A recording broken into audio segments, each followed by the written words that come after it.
Hello again, and thank you for tuning in and listening. Today I want to talk about letting go, because letting go is a huge process and it's a continual process. When I moved here, I did a total reset of my life. I basically started over with as little as possible and sort of built things up from there.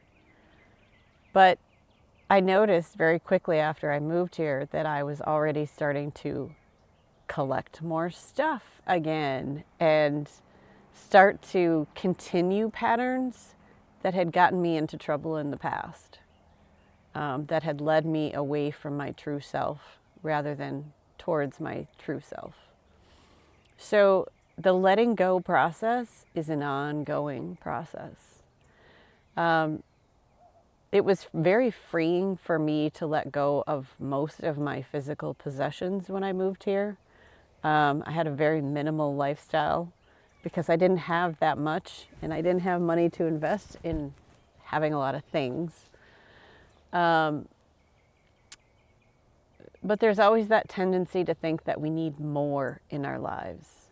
If something's not right, sometimes some people do retail therapy where they go shopping and it makes them feel better. And there's nothing wrong with that. But for me, I've noticed that having less is actually better for me. And so I'm continually looking at my life and thinking, what can I let go of rather than what do I need to add to my life? Because letting go is very freeing. When you have released things that no longer serve you or are not helpful to you or maybe just getting in the way of you living your best life, letting go can be very freeing, and releasing those things is a very healthy thing. And sometimes we do this just in simple things like cleaning out a closet or a drawer or the garage, donating things, getting rid of things, but also emotional things and relationships. There have been several people that I've met since I've moved here, and I knew really early on in the relationship that this was something where I was going to be giving a lot of myself, but not getting much in return. And I ended those relationships very quickly. Those are not the kinds of things that I can maintain long term.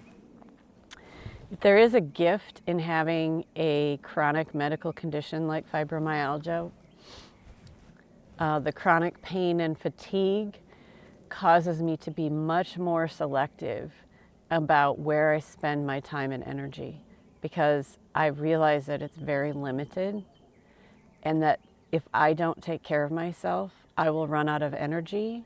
There are times when my body just shuts down and says no more. It's really my body's way of taking care of me. So I have to be very selective about who I spend my time and energy with. And so I continue to let go of relationships that don't serve me. If somebody is disrespectful to me or doesn't nurture me being my true self, if they try to make me into somebody that I'm not, that's not a pattern I want to continue. So I stop that very early.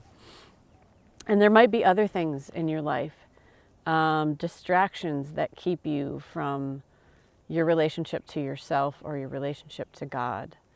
When Jesus said, love others as yourself, we have as much love to give as the love we have for ourselves. And so I have to be very intentional about what I allow in my life. And letting go is continual.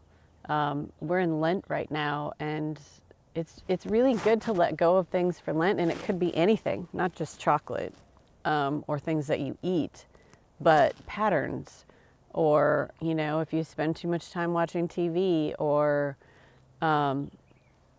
there's interesting things that I've given up for Lent, because before I go into Lent, I'm usually thinking, what could I let go of that I maybe don't need in my life? And letting go of it for a period of time, like 6 weeks of Lent, helps me to know if that thing was really helping me or hindering me. So it's a good sort of discernment process to let go of something just for a short time and see if you really need it in your life. That has helped me to let go of more things. Energy is meant to flow through us. And when we clog it up with too many things or distractions, it can interrupt that flow of holy energy through us. So I hope that you will find a way for you to keep flowing through life. Like kids, they're always active, they're always moving, and they have all this energy and enthusiasm for life. And you can still have that, no matter what your age is. So that's my little tidbit for you today. So I hope to see you again next time on the Barefoot Deacon series. Take care.